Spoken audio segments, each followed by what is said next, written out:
Halo kaum intelektual sekalian. Guys, siapa yang paling dirugikan dalam perang Timur Tengah ini? Siapa yang paling rugi? Apakah Amerika? Apakah Iran? Berapa kerugian daripada Iran? Berapa kerugian daripada Amerika? Berapa kerugian daripada Israel? Jadi kalau saya perhatikan di Konoha itu, ada banyak warga Konoha mengatakan bahwa ekonomi Amerika itu sudah lumpuh, ya utang Amerika itu sudah banyak banget, ya. Saya nggak tahu dari mana ini bersumber ya.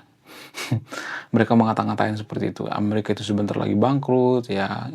Kemudian Israel juga sebentar lagi bangkrut, ya. Dari dulu ya, dari tahun 2023 ya. Waktu Israel mulai perang dengan Hama, warga Konoha itu ngata-ngatain Israel bentar lagi bangkrut gitu. Jadi dari dulu tuh bentar lagi bangkrut ya, bentar lagi. Ya dari dulu bentar-bentar terus ya. Sampai sekarang nggak ada tuh bangkrut-bangkrut.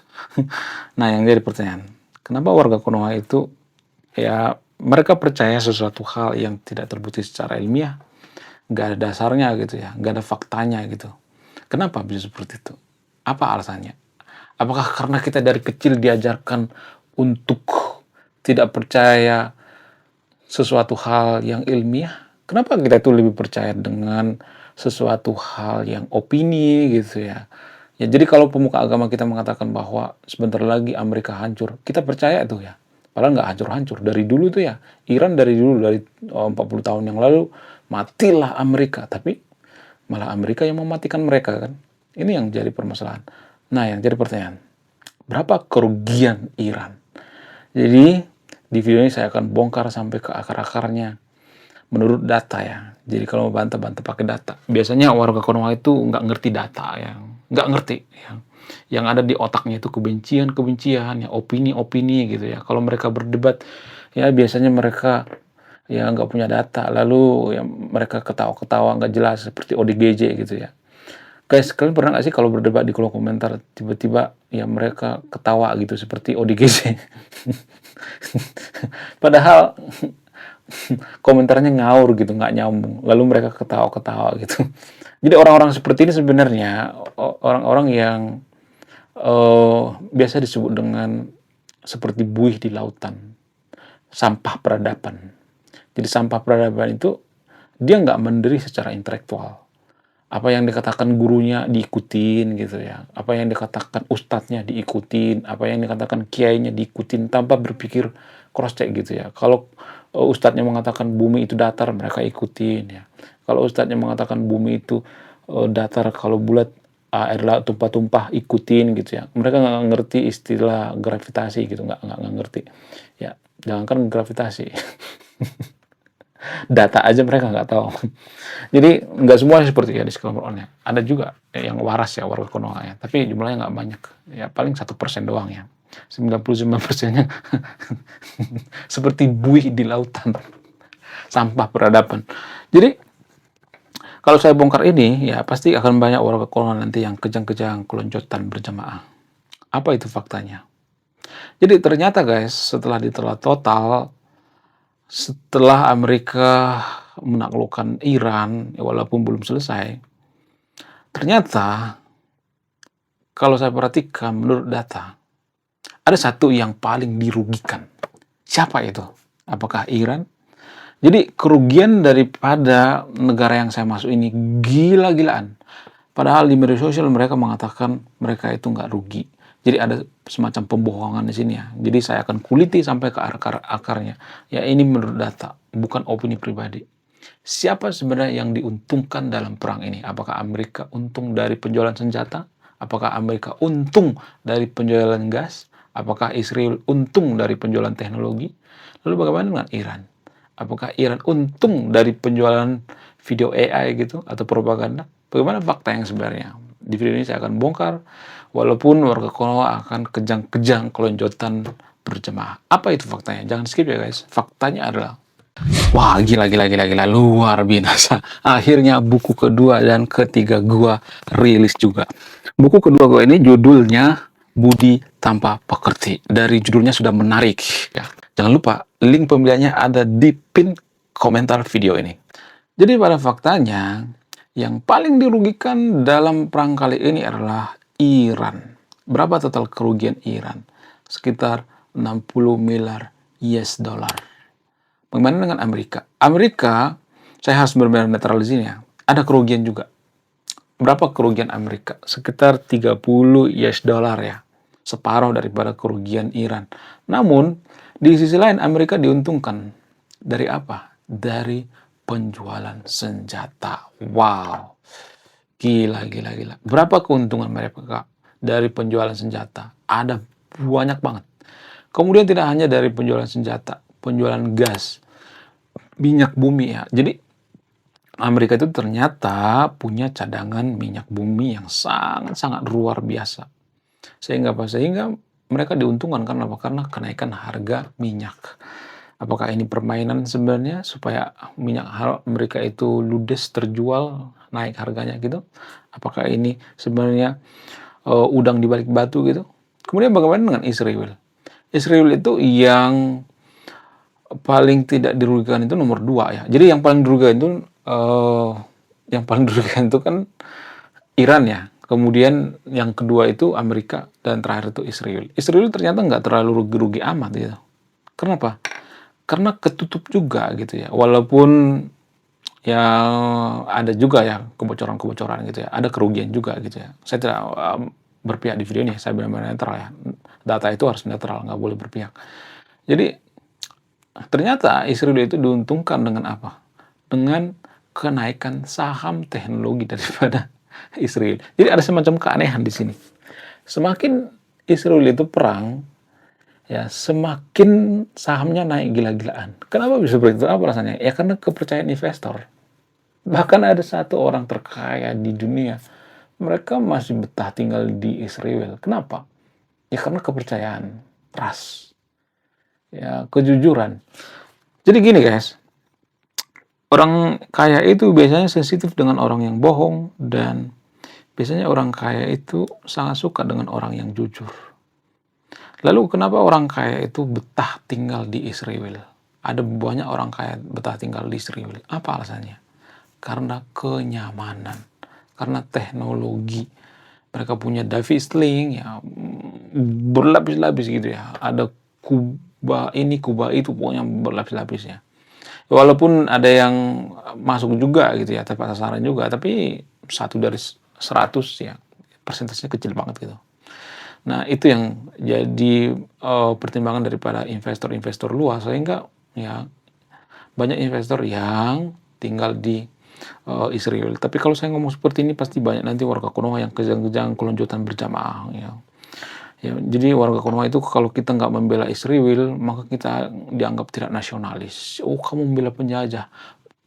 Bukan gitu, Bambang. Kita bicara by data gitu. Saya nggak ngebela penjajah di sini. Saya nggak ngomong penjajah. Bicara tentang ekonomi gitu. Ya warga Konoha kan itu otaknya itu ditaruh di selokan gitu, nggak dipakai otak. Kita bicara by data gitu. Kalau mau bantah pakai data. Jadi ya, ternyata yang paling dirugikan itu adalah Iran. Ada sekitar 60 miliar US dollar. Belum lagi kerugian jembatan yang rusak, kemudian pabrik-pabrik dan sebagainya. Ada banyak ya kerugian-kerugian. Kemudian ada sekitar 1 juta orang yang kehilangan lapangan kerja di Iran. Nah, yang jadi pertanyaan, apakah warga Konoha masih berani mengatakan bahwa perang ini dimenangkan oleh Iran? Menang dari mana coba? Menang dari Hong Kong. Iran itu cuma bertahan, itu pun bertahan nggak terlalu kuat-kuat amat. Kelemahan daripada Iran itu kan angkatan udara. Kelebihan Iran itu ya rudalnya banyak gitu. Tujuan Iran punya rudal banyak itu apa? Ya untuk menyerang Israel, apalagi ya kan. Jadi karena kebencian mereka terhadap Israel. Ini yang jarang disadari guys. Kita membela Iran itu kan karena seiman dengan kita kan. Coba kalau Iran itu agama Buddha, kemudian Israel itu agama Konghucu misalnya, apakah kita sefanatik ini membantu Iran? Enggak. Kita nggak sefanatik ini. Ya karena apa? Karena tidak seiman. Jadi lagi-lagi seiman itu memabukkan warga Konoha. Ya, itulah alasannya kenapa saya mengatakan kita nggak boleh bawa-bawa simbol agama ke ranah publik gitu. Kita tuh harus menempatkan agama itu di hati kita yang paling dalam. Nggak usah ditunjukin gitu. Karena apa? Karena kalau saya perhatikan tuh negara yang terlalu mengumbar-umbar agamanya itu nggak ada yang maju. 10 negara maju dunia ini nggak ada tuh negara agama, negara khilafah apa segala macam nggak ada. Jadi itu artinya ya kita harus introspeksi diri gitu ya. Kemudian selain itu kita itu kan bangsa yang ngeyel ya. Warga Konoha itu kan bangsa yang ngeyel. Jelas-jelas Iran sudah kalah, tapi kita masih ngeyel tuh ya. Oh, nggak mungkin tentara Allah kalah, nggak mungkin. Oh, ini sebenarnya konspirasi Amerika. Jadi kita itu biasanya mencari kesenangan itu dengan teori konspirasi. Biasanya di Konoha itu teori konspirasi itu sangat-sangat disukai. Kenapa teori konspirasi itu disukai? Apa alasannya? Karena itu mengobati kekalahan kita. Jadi teori konspirasi seperti misalnya NASA itu bohong, ya, kemudian orang pergi ke bulan itu bohong, itu kan ada semacam kepuasan dalam diri kita. Apa itu? Ya, kita menganggap bahwa Amerika itu pembohong gitu. Dari situ tuh asalnya, karena kebencian kita terhadap Amerika tanpa kita sadari. Ya kalau saya ngomong seperti ini nanti pasti saya akan dikata-katain anti-anti Amerika gitu. Kalau saya ngomong seperti ini pasti banyak nanti yang kejang-kejang kelonjotan berjemaah. Nggak ada hubungannya saya dengan Amerika. Ini bicara by data gitu. Kemudian bagaimana dengan Selat Hormuz? Apakah ini lebih berpengaruh daripada rudal atau bom? Yap, Donald Trump juga mengatakan seperti itu. Ini teknik yang sangat-sangat luar biasa. Ini teknik kucian yang sangat luar biasa. Iran itu sekarang dikepung ya. Ibarat perang itu ya, Iran itu sekarang pintunya ditutup gitu, yang nggak bisa kemana-mana. Pintunya ditutup dari luar gitu ya, kunci tanpa kita sadari. Sehingga apa? Sehingga Iran terjepit, nggak bisa kemana-mana, nggak bisa beli beras ke warung ya, nggak bisa beli minyak kemana-mana ya, ya terjepit gitu ya. Itu yang jarang kita sadari. Tapi kalau saya bongkar ini nanti pasti banyak orang Konoha yang kejang-kejang kelonjotan berjamaah ya kan. Kenapa? Karena kita itu sangat-sangat susah mengakui kekalahan. Bahkan IRGC juga seperti itu. Ya, IRGC nggak mengakui kesalahan itu karena apa? Karena ya kalau mereka mengakui kesalahan ya otomatis kan itu semacam mengkhianati ideologi mereka. Jadi mereka itu hidup atas dasar ideologi mereka. IRGC itu kan hidupnya itu memuliakan ideologinya gitu, menyembah ideologi. Itu namanya berhala ideologi tanpa kita sadari. Karena ideologi-ideologi mereka itu ya sehingga mereka rela mati gitu. Mereka berpikir ya mati juga pasti masuk surga gitu. Walaupun ya berkali-kali saya mengatakan surga itu kan masih keyakinan. Yang namanya keyakinan gimana coba? Bisa benar ya kan? Kemungkinan salahnya berapa persen coba? Saya tidak akan menyimpulkan, silakan simpulkan sendiri ya. Kalau saya menyimpulkan itu artinya saya berpihak, saya nggak mau berpihak di video ini. Menurut kalian gimana? Coba tulis kolom komentar ya. Kemudian selain itu yang kalau saya perhatikan tanpa kita sadari ya. Jadi warga Konoha itu ya ada semacam kelainan di otaknya gitu. Dan ini dipengaruhi oleh pemuka-pemuka agama di Konoha. Karena pemuka agama di Konoha itu terbiasa ngata-ngatain Amerika gitu ya, ngata-ngatain Israel gitu. Kenapa? Apa alasannya? Jadi akhir ini kalau saya perhatikan, kalau pemuka agama di Konoha itu semakin mengata-ngatain agama lain, maka akan semakin diundang ke mana-mana. Ya semakin banyak pengikut. Dan mereka menikmati itu. Ya mirip-mirip seperti konten gitu ya. Jadi Konoha itu kalau konten-konten konspirasi, konten-konten hantu, ya konten-konten gosip, konten-konten berantem, oh gila-gilaan. Banyak banget view-nya. Kenapa bisa seperti itu? Apa alasannya? Ya karena masyarakat kita ya seperti itu, pola pikirnya. Sudah bawaan lahir gitu. Susah diubah. Gimana cara mengubah ini? Ya mengubah ini butuh effort yang sangat luar biasa. Ya harus benar-benar ya gizi diperhatikan ya. Kemudian masyarakat Konoha itu jangan ada yang stunting dan lain sebagainya. Ya. Saya tidak akan berpihak di videonya. Silakan simpulkan sendiri guys ya. Kalau saya berpihak itu artinya saya tidak jujur. Saya yakin yang nonton video ini adalah orang yang cerdas. Jadi kalau saya memberikan kesimpulan itu artinya saya menghina kecerdasan yang nonton video ini.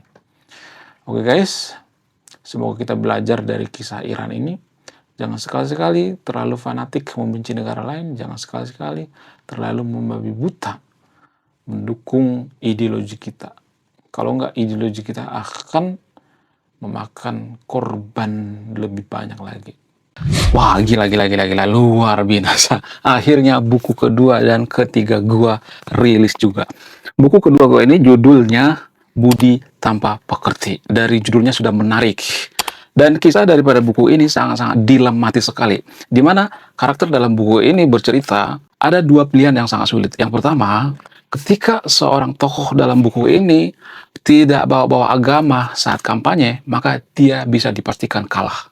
Tapi ketika bawa-bawa agama dalam kampanye, ketika dia bawa-bawa kalimat insya Allah, maka dia bisa dipastikan menang. Nah, yang jadi pertanyaan, kalau Anda di posisi karakter dalam buku ini, mana yang Anda pilih? Ini temanya sangat cocok dengan tema channel ini, bahas tentang agama. Kemudian tidak hanya ini juga menarik guys ya, Tanah Luka. Dari judulnya juga udah kelihatan ya, ini cerita penuh dengan luka. Di mana kisah dalam buku ini ada seorang kiai yang sangat-sangat dilematis. Dia bingung memilih antara menyelamatkan hutan atau menyelamatkan 1.000 anak yatim. Jadi kalau Anda di posisi buku ini, mana yang Anda pilih? Nah, yang menarik dari kedua buku ini adalah menggunakan sudut pandang sastra Nobel. Kapan lagi ya kan baca buku yang setara dengan buku Nobel. Wow, luar biasa. Silahkan di check out sekarang juga. Kalau nggak di check out juga nggak apa-apa. Karena saya nulis buku itu bukan nyari duit sebenarnya. Ya, karena saya pengen berkontribusi terhadap kemajuan bangsa kita. Itu tujuan saya nulis buku ya. Jangan lupa, link pembeliannya ada di pin komentar video ini. Sekian video ini, terima kasih sudah memahami. Saya kaum intelektual, salam rasional.